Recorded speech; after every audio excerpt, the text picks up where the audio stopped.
What did we watch last week? We finished up something. Yes, last week was The Seeds of Death. That was it.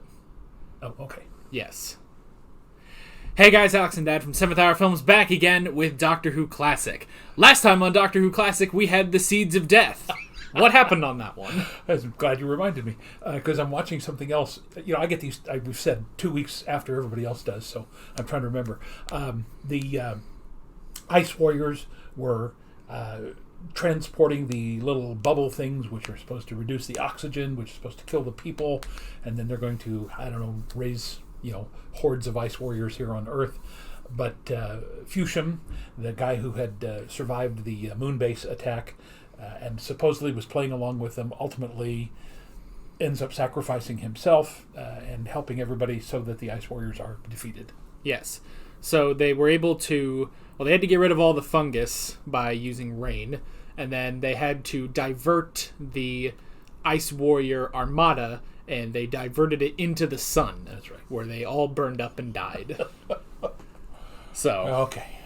Now, you mentioned that, sometimes, yes, we do record these 1 week after another, but, it can get a little confusing. I mean, even me, who I edit these relatively close together, even I forget what we do sometimes.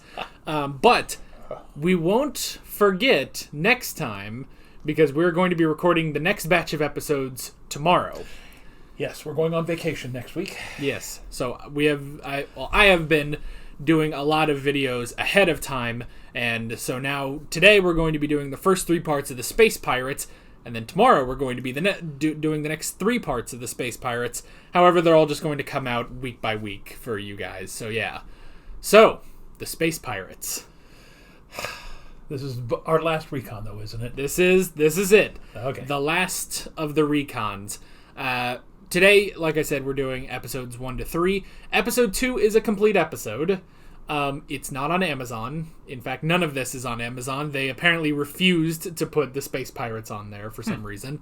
So we are back to our good quality, getting these, the loose cannon reconstructions that are on Daily Motion that I had to download and stuff. And even the complete episode, we'll be going back over to archive.org to watch it there. So, okay. But yes, this is it. After this, no more recons. Yay. It will all be complete episodes. I think, technically in the Third Doctor's era, there might have been a couple episodes that they got rid of, but they had black and white copies, so they just colorized them. So, but they're all complete. They're all full motion video. So, there was no tie-in to this episode because they haven't been doing tie-ins for a while. So we can really only speculate what the Space Pirates is going to be about. So, I don't know. Space Pirates? It's, what was that one? The Smugglers? Maybe something like that. The Smugglers in Space. Yeah, could be something like that. Yeah. So, by the way, should I mention what yesterday was? Oh, you can, I suppose. Okay. It was a milestone in our lives. Alex was born in 1997 on July 9th. So yesterday was his 24th birthday. Yeah. So there was also, when 2 weeks ago I was recording a Mr. Robot episode, and I brought up my birthday, and then I realized that episode actually was going to go out on my birthday. So that was just... It was just a perfect coincidence of timing. Yeah. So, yes. And if you're wondering about the disparity between our ages, it's just that's the way it works out. You mean the disparity between 69 and 24? Yes, there are a lot of people. The first time that my wife and I brought Alex to, for example, church, some people walked up and asked if he was our grandson. Just because, when you're 44 and have your second child, they apparently think that there should be some intermediary in between there. Yeah. Well, and I mean, that was back in the day. That was 97. I bet, if that happened today, I think people would be a bit more open to it. Yeah. I get the feeling maybe families are starting a bit later. It's more of a trend now. So my wife always used to say when people said, how is it that you didn't have children? And she was in her 30s and I was in my 40s. She always said we had things to do when we were in our 20s. We were doing a lot of theater. We ran our own theater for 10 years, and that's the way it worked out with us. So, well, it's just how it happens. So, anywho, with that said, let's get into the Spice. The Spice Pirates. The Spice. It's a Spice Girls sequel. So tell me what you really want. Yes, the Space Pirates, Part 1. This is a great sign for the fact that I have to record 3 days in a row now. That my voice is already going, my comprehension is going. Well, mine has been going for some time now. I've noticed I'm losing some of the lower ranges, and that's just because, I speak every day during the school year, literally for 6 hours straight, and then when I stop in the summertime, everything just closes up. By end of August, I should be back to my normal voice. Now, did these have subtitles? No. Oh, well, great. It's a spaceship that looks like a crocodile?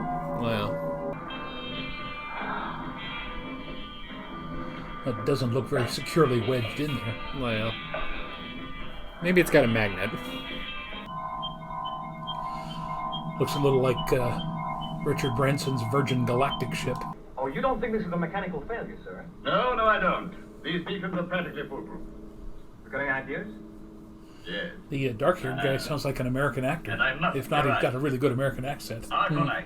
It is my belief that the criminals are attacking the government navigation beacons and plundering the Argonite. There can be no other explanation for its failure. There are 18 space beacons scattered across this. So it really just is 7 Space billion Pirates. until the one in you- Cross-eyed crocodile at that. Yeah. And here we are at Beacon Alpha 7. This is SETI Alpha 5. Well, whoever did the recons is doing everything they can to put some motion into it.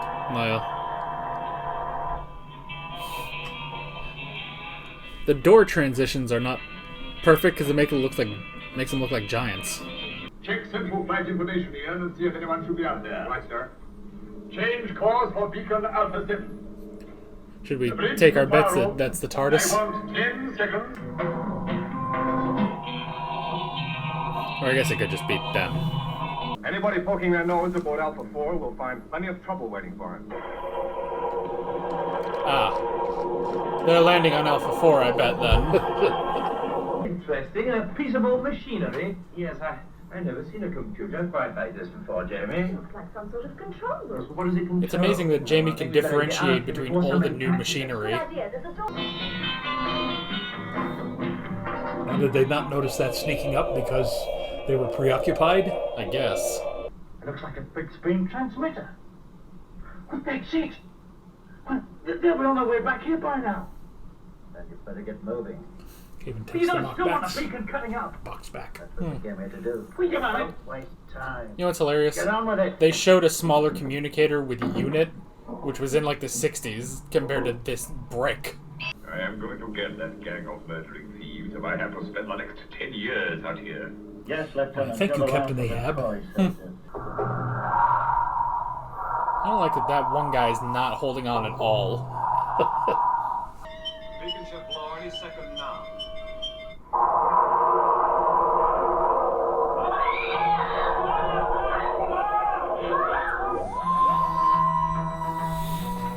Alrighty. And that's episode 1. Well, first thing that I noticed was, like the first almost 2/3 of the entire episode, the TARDIS and the Doctor and his companions didn't even show up. Yeah. So that was a very long setup. Yeah, definitely. I mean, it seems to be pretty standard. There's some sort of conflict, and the Doctor and the gang are immediately assumed the worst. So, yeah, I don't know. Just, it's one of those where it's like, if it was on its own, it'd probably just be all right. But it's recon, so it's a bit rough. So, They're leaving Beacon Alpha 4, sir. and that guy with the handlebar mustache and the almost fro he's got going—that's a little too much. Exactly what happened before. What is our arrival time? Still 90 minutes to go, sir. We are going to be too late again. He didn't sound German in the first part, but now he does. Yeah. Rather interesting incidental music. Well, space opera. Pen, give me a bearing on that pirate ship. I can't pick her up, sir. What? The debris from that beacon's jammed the signals. I don't like Pen, their you're incompetent, radar useless. because it's not on a single point in the center. It keeps orbiting weirdly. Yes. Oh, is this our Han Solo? Or like a Harry C. Mudd. Meh. Yeah. Or, yeah, Harcourt Mudd. Rubbishy newfangled solar toasters.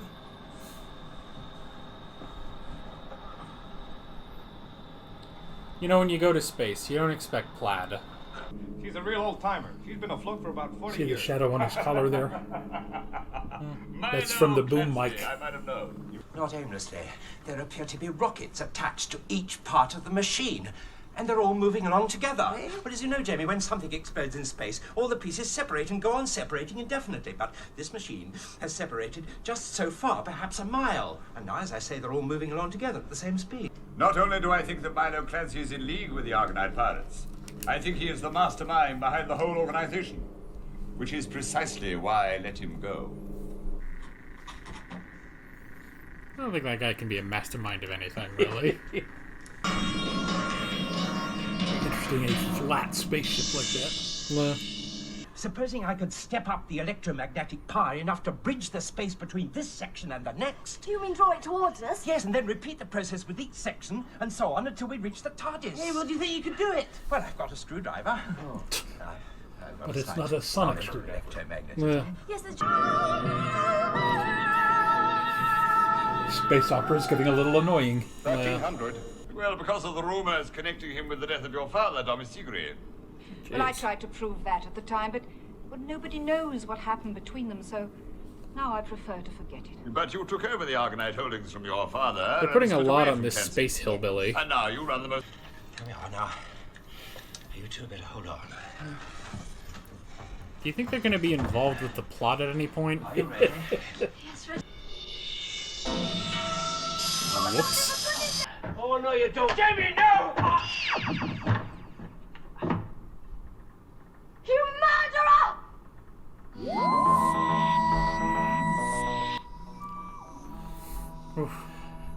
Now, Quite the twist to put at the end there. the Clancy guy, I'm assuming is trying to do an old Western kind of accent, prospector. And he's almost got it, Yeah. but not quite. Yeah. It's a little much. I would also be curious then if the character's just putting that on for the like, oh shucks, I'm just this old timey, I'm just trying to make my way in the universe, and then maybe he becomes somewhat intimidating. I don't know. He did at least change out of the farmer plaid and put on a spacesuit, so there's at least that. But now the kid, the what's his name, the guy who was chasing Clancy, again, his American accent is actually quite good. Only one time did I hear him, he said one word that had a very British pronunciation to it. And it was like, in Boston, instead of saying, park, they said park. And he said something that had an R in it, and it was completely glossed over. But other than that, I mean, it's an interesting story. Yeah. You got some space pirates. Again, you don't know if he's hooked up with the other guys. Most likely that he is. Yeah. You got the stayed upright planetary home defense people trying to catch him. And again, like you said, we're right at the end of the second episode before the Doctor and Jamie and Zoe get involved in the rest of the plot. Well, I was kind of wondering, because remember when we had Planet of Giants at the beginning of season 2? That was more, the Doctor and the gang are miniaturized, and also there's this whole, insecticide plot going on that they somehow, they're not involved in, but they're just sort of, stuff happens because they're there and they're tiny. So I was kind of thinking, maybe maybe the Doctor and the gang here, they're not involved with the plot, but somehow because they're just around, that it sort of happens. But it seems like they will now be taken in by Clancy, I guess. Yeah. So, yeah. It is also interesting because, when they first show Clancy, he's just, this, hillbilly almost kind of, prospector kind of guy. Yeah. And then they say, oh, he not only is he connected to the space pirates, he must be the mastermind behind it. I'm like, oh, okay, I wouldn't have pinned that guy as a mastermind. And then they say, oh, well, you say he killed your father. And it's like, well, geez, man, he's not... This guy is like some weird prospector. He's not Barbossa. Like, what's going on here? Like, it's such an odd character. Yeah. So... Now, also, I know that, again, they want to make him look wild and woolly, but they really shouldn't do... well, again, it may just because of the technology we have today and we're watching it. But his wig does not look real. His hair does not look realistic. Yeah. The mustache looked pretty good, fuzzy as it was. But, yeah, you can see that's a pasted-on wig. Yeah, so... It's just, it's a very odd character to, I guess, sort of be the villain, so... You can come in just as soon as Clancy hits the landing pad. Very British. All this for one Salute. old man. These are I offered to buy him out reversed. 2 years ago. Why do you refuse? I offered much more. Kurt was on the other side in the last episode. And look at his insignia, they're backwards too. Why didn't he accept your offer? So the insignia should be on the other side. Yeah. What, you mean you got some sort of ship you docked on the beacon? Oh, not so much on it as, In it. Oh, inside? Well, how could you be doing that? Look, that is not possible. Well, anything's possible in the TARDIS, especially when he's at the controls, Jerry, or better. Well, you really expect me to swallow a story like that? Hello? An old teapot rocks in the cupboard and falls out. The Doctor attempts to catch it, but misses, and it smashes on the floor. You mean to say you travel around in time as well as space? Well, yes, you've got the principle very well. Hey, that must be a mighty instant thing to do.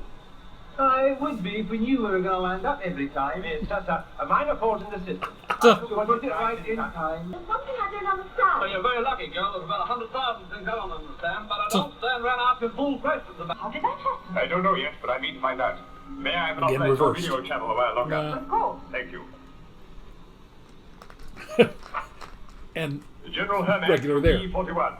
that's Up continuity. in. Did you pick up? Report back as soon as the minnow fleet is clear. If the I am general not slowed seeing my down, no it'd sound like anymore, Emperor Tati. Palpatine. Does all that talk mean that the TARDIS is going to land somewhere down here? But Jamie, it's over here, written down. Just came to the backstop. Doctor hands the sheet of paper to Jamie. Well, in that case, the pirates are going to be around here too.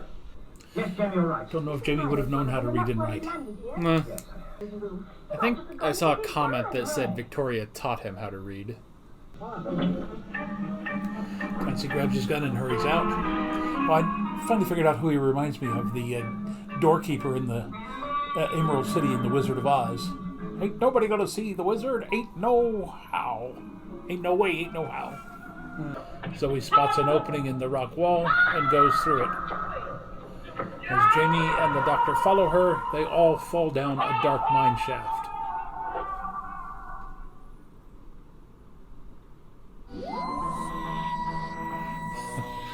Talk about a cliffhanger. Nah. Cliff tripper. Cliff jumper. Nah. Cliff Faller. Alrighty. That is the first 3 parts of The Space Pirates. Now, so far, again, I find it to be a very interesting story. You got these salvage crews that are basically trying to make money. You got the, high and mighty Space Corps out there. And the two of them, again, like you said, the Doctor and Jamie and Zoe seem to be adjacent, ancillary to the whole thing. And so far, it's a good story. What I'm not liking is the over-the-top performances. The General is too over-the-top. Clancy is too over-the-top. If they had just toned those down and made them a little bit more realistic, this would have been a much better production. Yeah, so... I didn't write down a ton of notes. It's one of those things... it's one of those stories where like a story is happening, but there's not much you can really say about it. Just we go from point A to point B and just sort of move along with that. Yeah. So, I mean, the first thing I wrote down was the Argonite.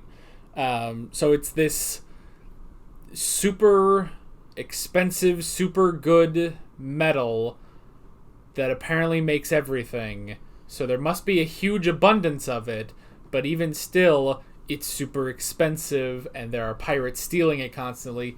There's maybe a slight disconnect on that. It's like, well, if everything is made from it, unless it's that everything is made from it, but there's a large but finite resource of it. I think possibly, too, even, like you said, with a large amount of it, it may also be that it's so remote that it takes forever to get it.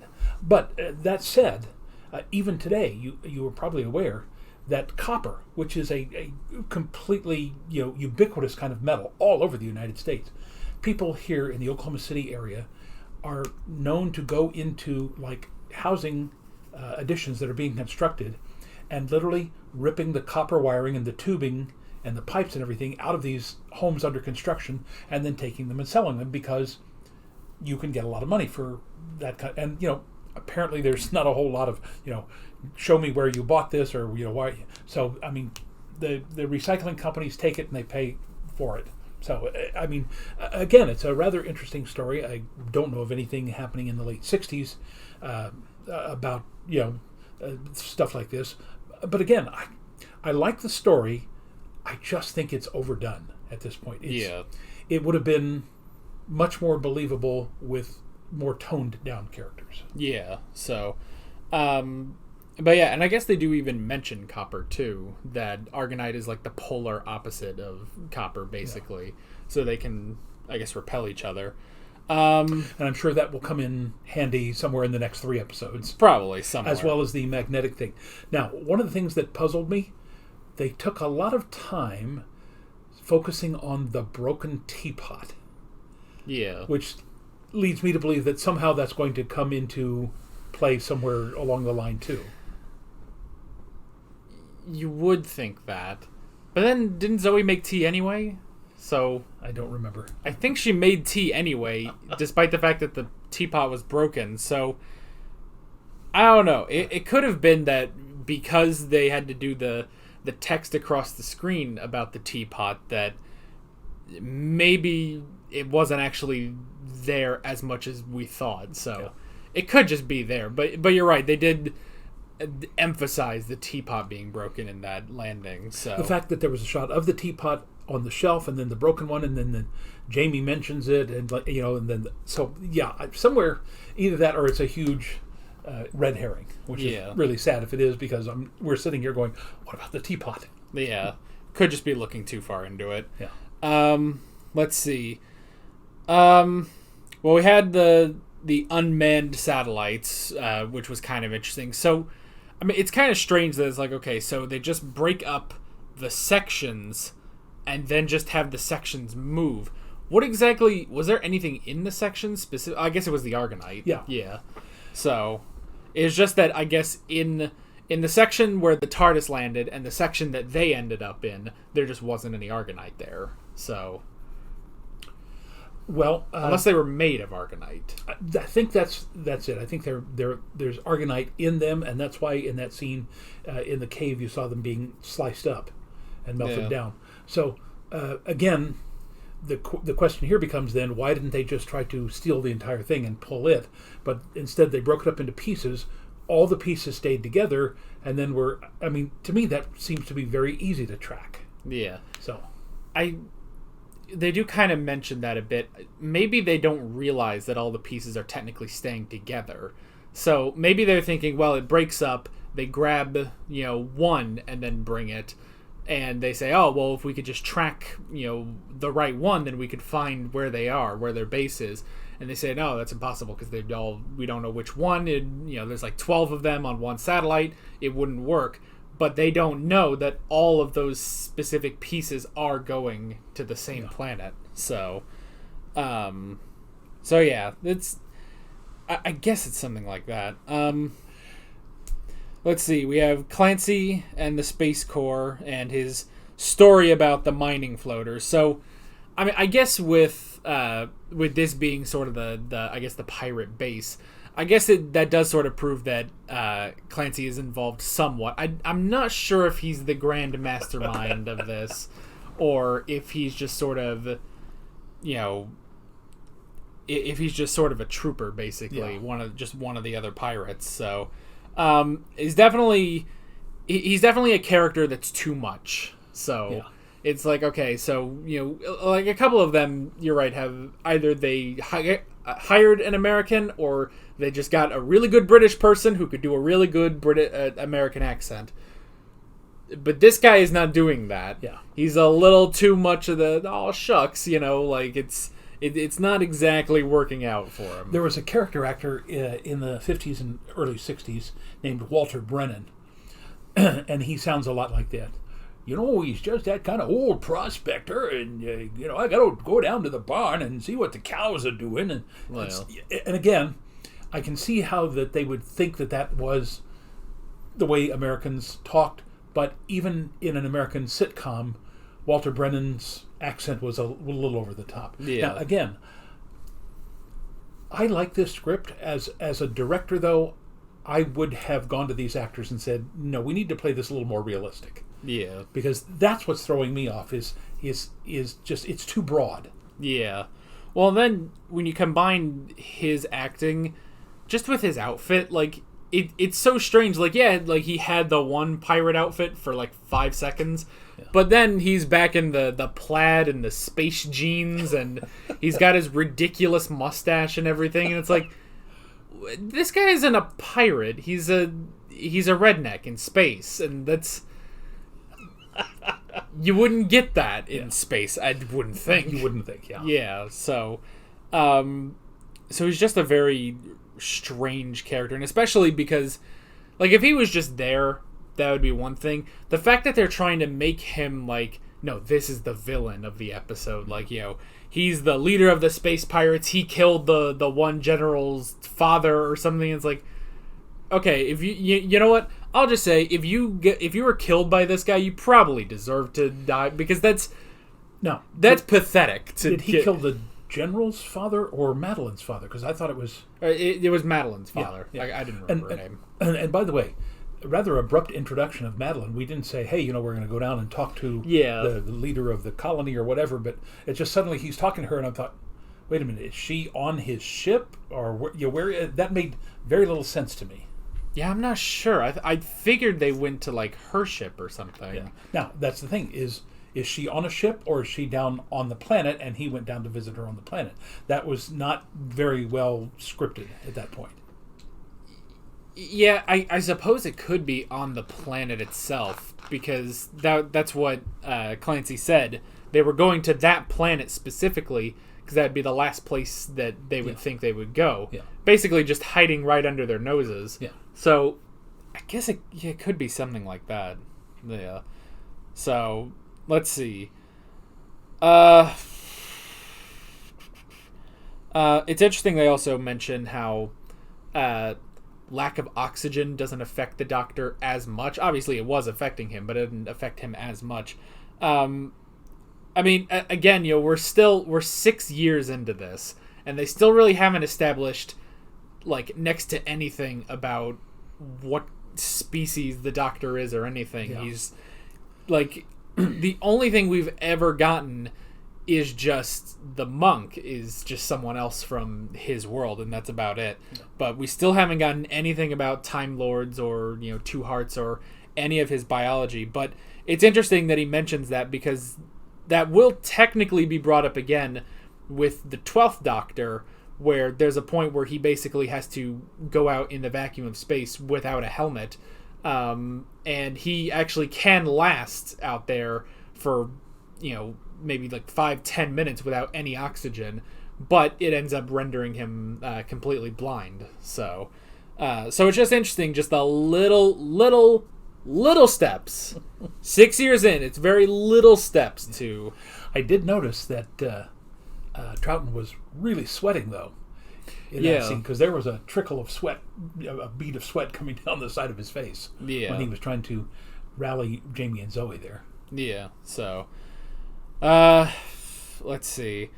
I mean, the rest of this is honestly just sort of the A to B sort of plot of just now we're going here, now we're going here. We have the team interacting with Clancy, which again is just more of Clancy just sort of being this strange sort of hillbilly in space that I don't know. It's just very strange. It is also interesting. So I guess, I mean, I imagine they wouldn't have had enough oxygen if they had just stayed in that place. They wouldn't have had enough oxygen for when those sections make it to the planet eventually. Yeah. But it is one of those things like, oh, well, if we had just stayed there, those sections are on their way to this planet anyway, so we can just go and find the TARDIS that way. So, and then I guess the last thing I wrote down was just the tunnels that.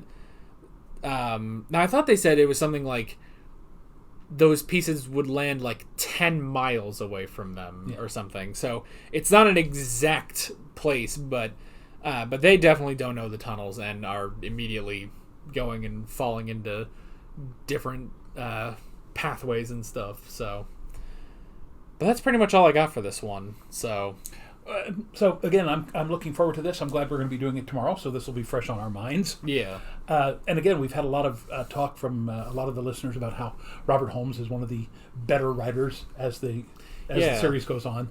And again, I see flashes of that. It's just that the direction is not good. The acting is way too much. And oddly enough, that's one of the very first times I've ever noticed things like the shadow of the boom mic. Just technical stuff that you look at that and go, come on.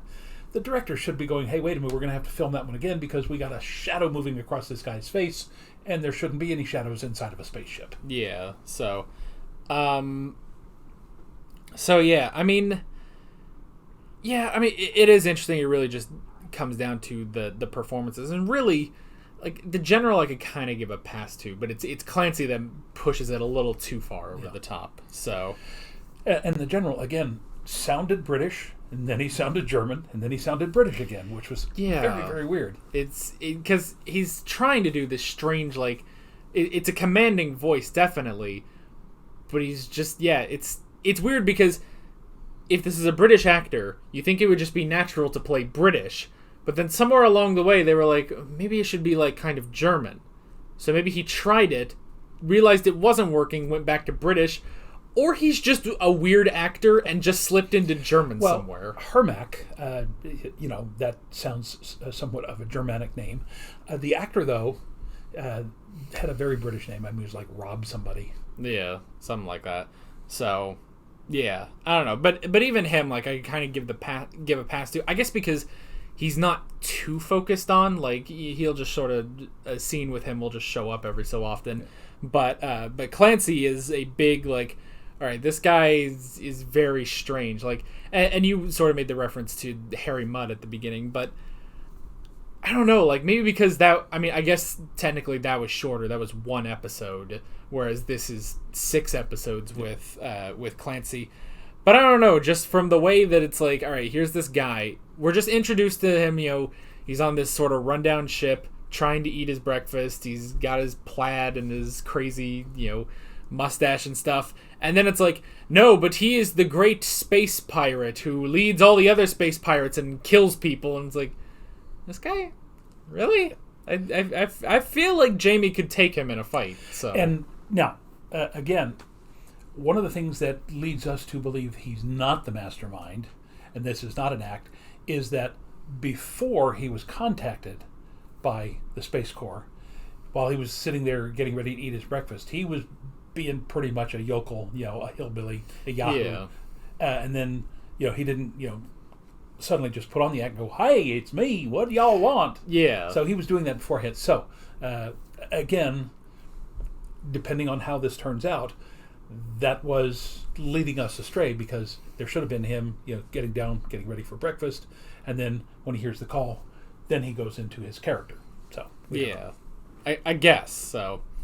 But anyway, so next time We finish up the Space Pirates, last of the recons, and then after that, there's only one more serial. But that's like the big one, isn't it? Yeah, the big 10-parter. So let's hope it's better than Well, Dalek's Master Plan. But please don't get on to me about that. I mean, we've already said the Dalek's Master Plan started. The first 4 episodes were brilliant, and after that, it just turned to mush.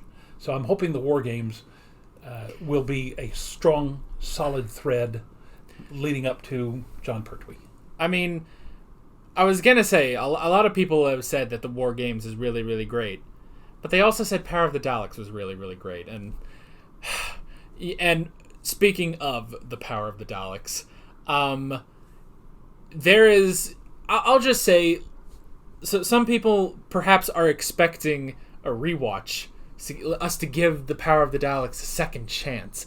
I will say there's maybe a 30 to 45% chance that will actually happen. I feel like it's a little too soon. And I don't want to film us watching 6 episodes only for us to say, nah, it's about the same.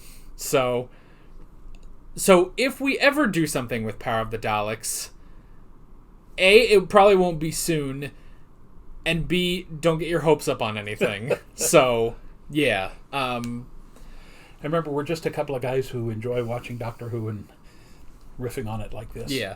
Yeah, we haven't studied it. That's the main thing.